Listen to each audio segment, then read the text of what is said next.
So as we know, the Golden State Warriors did not pick in round one, night one of the 2024 NBA draft, but the Dubs will be on the clock in the second round of the draft, which gets underway today. So coming your way on today's Golden State Warriors today, second round draft targets for Golden State. And we're going to have a video as soon as the Warriors pick. So make sure you hit that subscribe button. We just surpassed 63,000 subscribers. Thank you so much to all of the real ones for supporting the show, especially with me coming back as the host in the saddle here on Warriors Today. I have had a blast talking Dubs basketball. Also hit that bell icon, turn on those notifications. Therefore, when we push out the show talking about the Warriors' new draft pick, you'll be notified. And then free agency getting underway on Sunday. I think Golden State is going to be very active.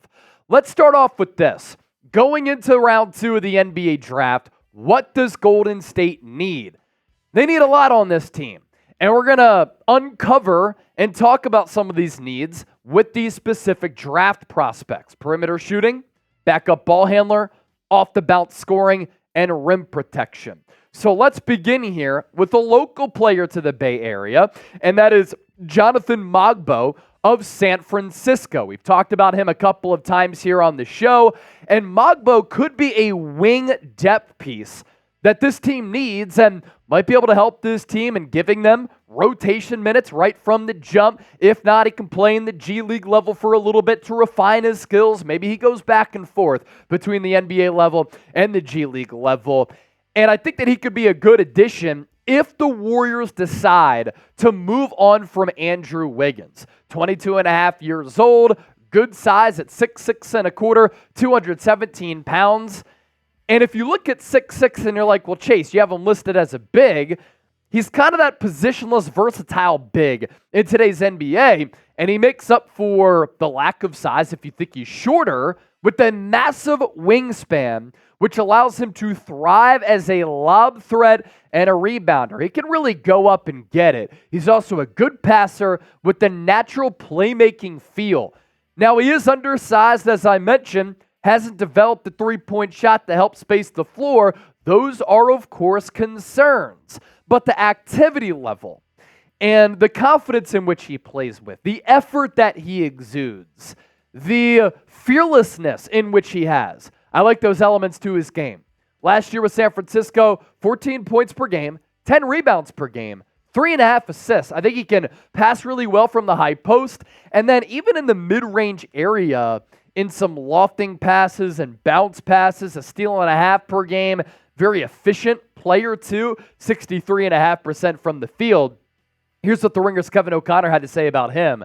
Ambidextrous finisher at the rim who scores on his attempts in the paint at a high rate. Skilled playmaker who tends to make the right play off the dribble. He could play with flair, and he's comfortable handling at a fast pace, pushing the tempo after defensive rebounds. A big who can handle. That's music to my ears right there.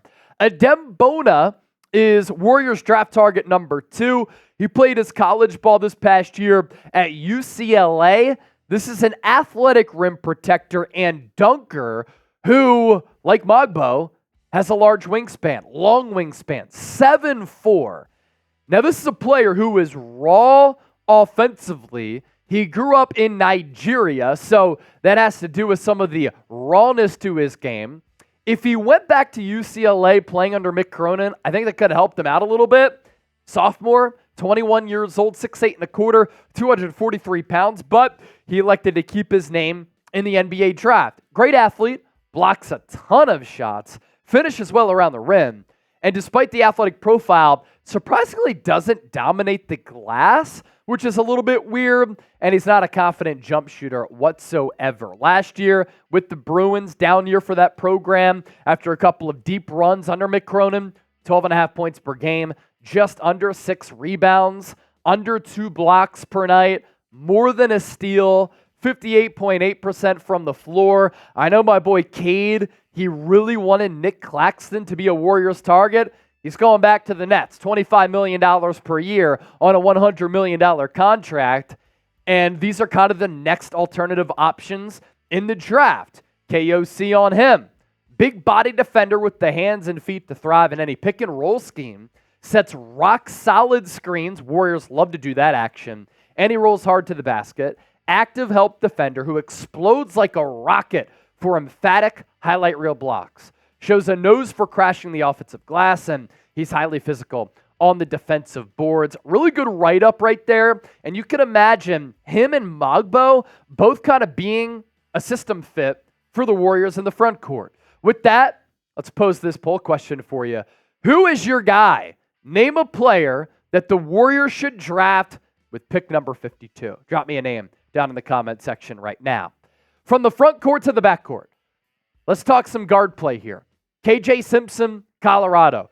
2 Colorado players got drafted in the first round of the 2024 draft. A really solid team for the Buffaloes. It's a good job by that coaching staff as far as hitting the recruiting trail hard to bring in some NBA-level players. The Warriors need, I think, a bigger backcourt and scoring punch off the bench.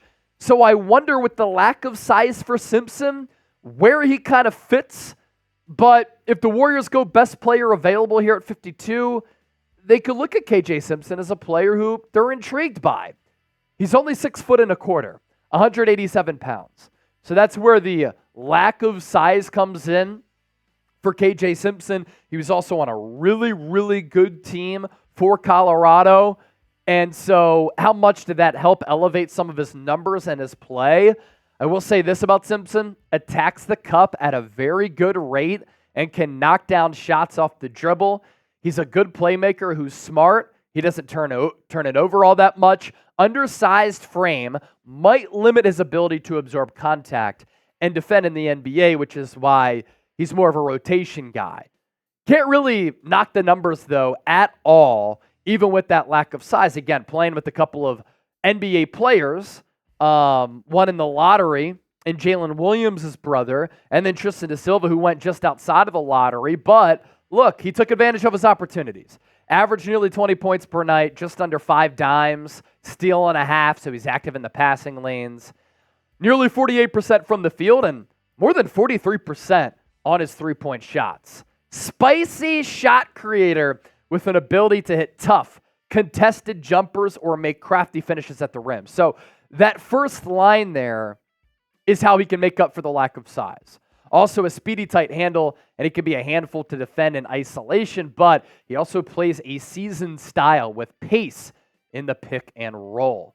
Jaylen Bridges coming in as Warriors draft target number 4 with the 52nd overall pick. This is a player who can guard 1 through 4 very effectively, and the three-point shot has good form.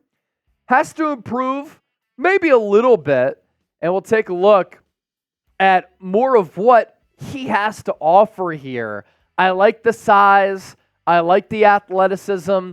I think that he could maybe contribute right from the jump. The three-point numbers last year were pretty good as far as the percentages go. 6'6 3/4, 213 pounds, a 23-year-old senior who just turned 23, by the way. Really good offensive player. He can really fit any scheme. He can defend multiple positions. He cuts well, has the length to finish around the rim, limited creator that will always have to play in the flow of an offense. But I talk about those three-point numbers, 41.2%. Now, he's more of a catch-and-shoot, standstill, three-point guy. He's not really going to come off the screen, off the dribble, or hit a dribble pull-up three, but I can work with that right there. Dynamic shooter with clean mechanics who can run off screens or take threes off the dribble. Competitive defender with a long wingspan who can switch screens to defend multiple positions or fight through them and slide his feet to mere opposing shot creators. And then coming in at number 5